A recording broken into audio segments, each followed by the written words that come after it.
함께 찬송가 303장 함께 찬송하겠습니다. 날 위하여 십자가에 중한 고통 받으사 대신 죽은 주 예수의 사랑하신 은혜여 보배로운 피를 흘려 영영 죽을 죄에서 구속함을 받으느니 어찌 찬양 안 할까. 예수 안에 있는 우리 한량없이 즐겁고 주 성령의 위로함이 마음속에 차도다. 천국 음악 소리 같은 은혜로운 그 말씀 끊임없이 듣는 우리 어찌 찬양 안 할까. 이 세상에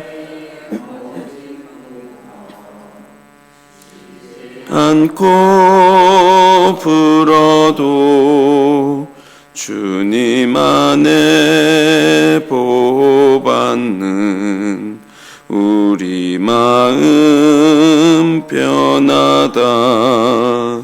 늘 깨어서 기도하고 저 천국을 바라며 주님만을 기다리니 어찌 찬양 안 할까.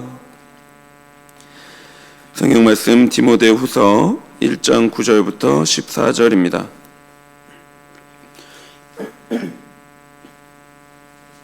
디모데후서 1장 9절부터 14절까지 말씀입니다. 한 절씩 교독해서 읽겠습니다.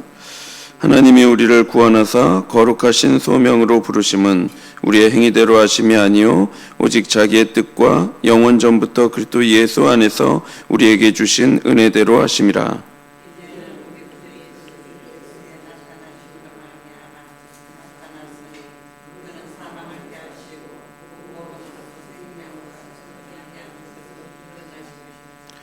내가 이 복음을 위하여 선포자와 사도와 교사로 세우심을 입었노라.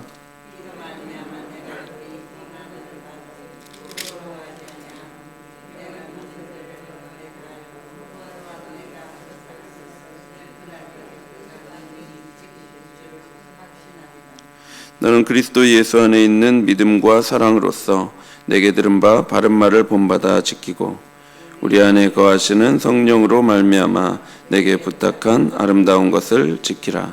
아멘. 바울은 아들처럼 여기는 디모데에게 편지를 써서 거짓없는 진실한 믿음을 갖게 하신 하나님께 감사 기도를 드렸습니다. 그리고 바울이 디모데에게 안수할 적에 디모데가 받은 하나님의 은사를 하나님의 은사가 다시 불붙게 되기를 바란다고 말했죠. 왜냐하면 고난 중에도 두려워하지 않고 담대하게 복음을 위하여 살아가기를 바랬기 때문입니다. 바울은 디모데에게 주님을 증언하는 일이나 주님을 위하여 갇힌 자신 때문에 부끄러워하지 말라고 말합니다. 오히려 하나님의 능력을 힘입어서 복음을 위하여 고난에 동참하라고 독려하고 있습니다. 그리고 나서 바울은 9절에서 10절에서 하나님의 은혜의 복음을 간단히 요약합니다. 우리가 오직 하나님의 은혜로 부르심을 받았으며 생명과 썩어지지 않을 것을 스스로 찾은 것이 아니라 그리스도께서 나타내심으로 은혜로 알게 된 것이라고 말합니다. 바울이 갑작스럽게 복음을 요약하는 이유는 이 은혜의 복음을 경험한 성도들은 복음과 함께 고난을 받기 때문입니다. 언제나 순서는 같습니다. 은혜가 없는데 순종이 있을 수는 없습니다. 구원의 은혜로 인해 우리의 영혼이 거듭나면 성도는 그 은혜에 굴복하는 인생을 살아가게 되는 것입니다. 구원에 관한 바울의 짧은 요약은 이렇습니다. 9절입니다. 하나님이 우리를 구원하사 거룩하신 소명으로 부르심은 우리의 행위대로 하심이 아니요 오직 자기의 뜻과 영원 전부터 그리스도 예수 안에서 우리에게 주신 은혜대로 하심이라. 하나님이 우리를 구원하셨습니다. 그 시작이 무엇입니까? 구원의 첫 단계는 거룩한 부르심입니다. 그런데 중요한 것은 이러한 부르심은 전적으로 하나님의 계획과 은혜에 근거한다는 것입니다. 우리의 행위가 절대로 구원의 근거가 될 수 없습니다. 바울은 분명하게 말하고 있지요. 하나님이 우리를 구원하사 거룩하신 소명으로 부르심은 우리의 행위대로 하심이 아니요 오직 자기의 뜻과 영원 전부터 그리스도 예수 안에서 우리에게 주신 은혜대로 하심이라. 하나님은 자기의 뜻에 따라 영원 전부터 우리를 택하시고 거룩하신 소명으로 부르셨습니다. 하나님의 선택과 부르심은 사람의 행위에 근거한 것이 아니라 오직 하나님의 은혜에 의한 것입니다.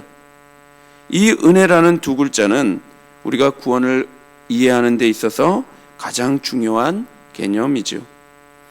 그리고 계획하신 부르심을 실행하시기 위해서 예수 그리스도를 우리에게 보내주셨습니다. 따라서 이 은혜의 복음이 우리에게 다가오는 방식은 예수 그리스도의 오심을 통해서입니다. 하나님은 은혜를 통한 인류의 구원을 영원 전부터 계획하셨고 특정한 시간에 아들 예수를 나타나게 하심으로 그 구원을 시행하셨습니다. 따라서 이 영원 전부터 택하시고 부르신 하나님의 구원 계획이 예수 그리스도의 구원 사역을 통하여 드러나게 된 것입니다. 10절은 예수 그리스도의 오심을 이렇게 설명합니다. 이제는 우리 구주 그리스도 예수의 나타나심으로 말미암아 나타났으니 그는 사망을 패하시고 복음으로써 생명과 썩지 아니할 것을 드러내신지라. 은혜의 복음은 우리 구주 예수 그리스도의 나타나심으로써 우리에게 밝히 드러났습니다. 예수께서 어떻게 밝히 드러내셨습니까? 그리스도께서는 십자가 죽음과 부활을 통해서 죽음을 이기셨습니다. 모든 인간은 죄로 인해 고통하며 죽을 수밖에 없습니다. 그런데 예수 그리스도께서 우리의 죄를 사하시기 위하여 십자가에서 죽으시고 부활하심으로 말미암아 우리는 그 죽음에서 벗어나 생명의 삶을 살 수 있게 된 것입니다. 이 놀라운 소식, 즉 복음을 믿음으로 우리는 구원의 은혜를 누릴 수 있습니다. 우리 구주 예수 그리스도께서는 죽음을 패하셨지요. 예수님은 복음으로 우리가 더 이상 썩지 않고 영원한 생명을 얻게 되었음을 드러내셨습니다. 따라서 우리가 구원에 이를 수 있는 길은 바로 이 복음을 믿는 길일 뿐입니다. 바울은 이 복음을 경험했고 그래서 그 복음에 반응하며 살아갑니다. 바울은 자신이 복음에 어떻게 반응했는지 이렇게 설명합니다. 11절입니다. 내가 이 복음을 위하여 선포자와 사도와 교사로 세우심을 입었노라. 바울은 이 복음을 위하여 직분을 받았습니다. 바울이 받은 직분은 세 가지인데 선포자와 사도와 교사입니다. 선포자는 공식적인 메시지의 전달자입니다.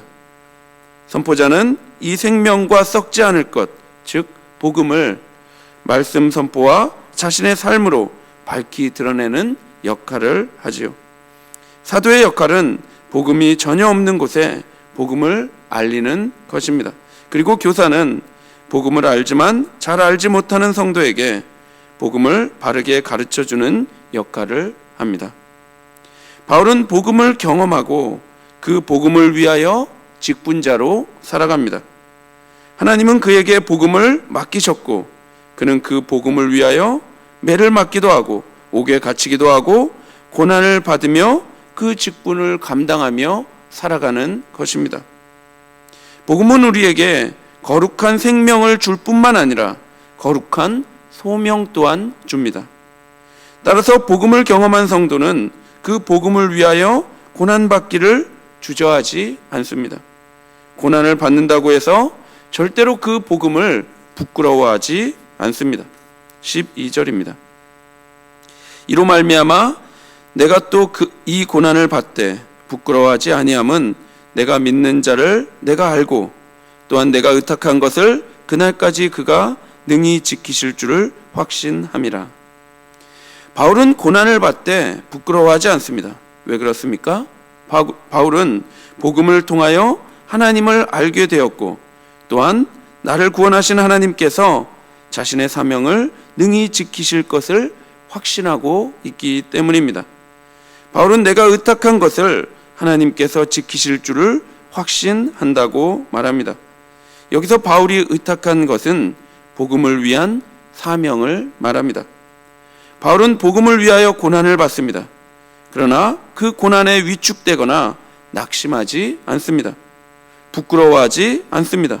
왜냐하면 하나님께서는 고난 중에도 바울의 복음 사역을 반드시 지키시고 이루실 것이기 때문입니다.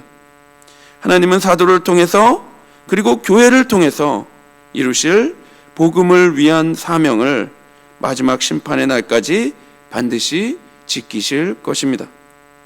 교회는 하나님께서 복음을 지키신다는 것을 믿어야 합니다. 그래야 고난 중에도 흔들리지 않을 수 있습니다. 그래서 바울은 디모데에게 그리고 이 땅의 모든 교회들에게 붙들어야 할 것이 무엇인지 분명하게 말씀하고 있습니다. 13절입니다.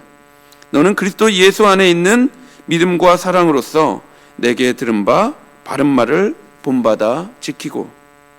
디모데는 바울이 전해준 바른 말, 즉 복음을 꼭 붙들어야 합니다. 바울은 디모데와 동역하는 동안 확실한 본을 보여주었습니다. 바울은 복음을 위하여 고난을 받았지요. 죽음이 얼마 남지 않은 바울은 이제 디모데에게 사역을 위임하면서 자기가 보였던 본, 즉 복음을 위하여 고난받는 삶을 본받으라고 말하고 있습니다. 그리고 바울은 다시 한번 복음의 사명을 디모데에게 부탁하지요. 14절입니다. 우리 안에 거하시는 성령으로 말미암아 내게 부탁한 아름다운 것을 지키라. 바울이 디모데에게 부탁하고 있습니다. 무엇을 부탁합니까?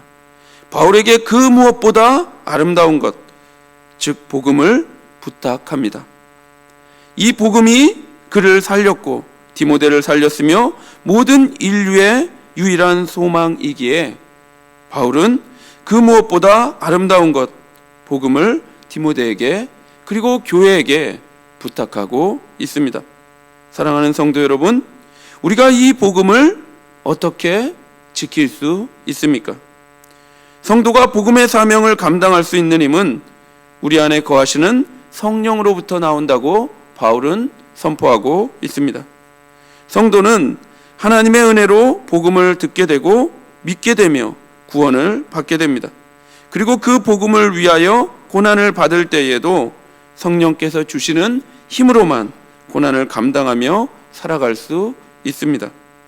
우리를 부르신 분도 하나님이시고 우리에게 복음을 알게 하신 분도 하나님입니다. 우리에게 구원의 은혜를 누리게 하신 분도 하나님이지요. 그 복음을 위하여 살아가는 힘을 주시는 분도 하나님인 것입니다. 사랑하는 성도 여러분, 우리가 복음으로 돌아가지 않으면 이 복음을 전할 수도, 복음을 살아낼 수도 없습니다. 따라서 복음으로 다시 돌아가야 합니다. 우리가 얼마나 놀라운 하나님의 은혜를 받았는지를 날마다 되새겨야 합니다. 하나님의 은혜로 구원받은 백성은 절대로 내가 그럴 만한 자격이 있는 것처럼 자기 자신을 자랑하며 살아가지 않습니다. 복음을 아는 자들은 스스로의 행위로 인해 내가 지금 이 자리에 있다고 말하지 않습니다. 하나님의 은혜에 따라 부르심을 입었다는 것을 잘 알지요. 따라서 복음을 아는 자들은 반드시 그 복음에 반응하며 살아가는 것입니다. 복음을 위하여 살게 됩니다. 복음을 위하여 고난도 기쁘게 받게 됩니다. 절대로 십자가를 부끄러워하지 않습니다. 성도의 고난을 부끄러워하지 않습니다. 오히려 복음을 위하여 고난을 받으며 살아가는 것입니다. 우리 모두가 생명과 썩지 않음을 선물로 받은 그 은혜의 자리로 다시 돌아가게 되기를 바랍니다. 복음으로 다시 돌아가게 되기를 바랍니다. 복음에 반응하여서 복음을 부끄러워하지 않고 오히려 복음을 위하여 고난받으며 살아가는 복된 성도가 되기를 간절히 바랍니다. 기도하겠습니다. 하나님 아버지, 우리에게 이 놀라운 복음의 은혜를 선물하여 주셨는데 우리가 어찌 이 복음을 위하여 살아가지 않을 수 있겠습니까? 하나님 아버지, 우리를 복음의 자리로 다시 돌아가게 하셔서 다시 그 복음으로부터 시작하게 하여 주옵소서. 그래서 그 복음과 함께 고난도 받게 하여 주옵소서. 예수 그리스도의 이름으로 기도하옵나이다. 아멘. 하늘에 계신 우리 아버지여, 이름이 거룩히 여김을 받으시오며 나라의 마옵시며 뜻이 하늘에서 이룬 것 같이 땅에서도 이루어지이다. 오늘날 우리에게 일용할 양식을 주옵시고 우리가 우리에게 죄진 자를 사하여 준 것 같이 우리 죄를 사하여 주옵시고 우리를 시험에 들게 하지 마옵시고 다만 악에서 구하옵소서. 대개 나라와 권세와 영광이 아버지께 영원히 있사옵나이다. 아멘.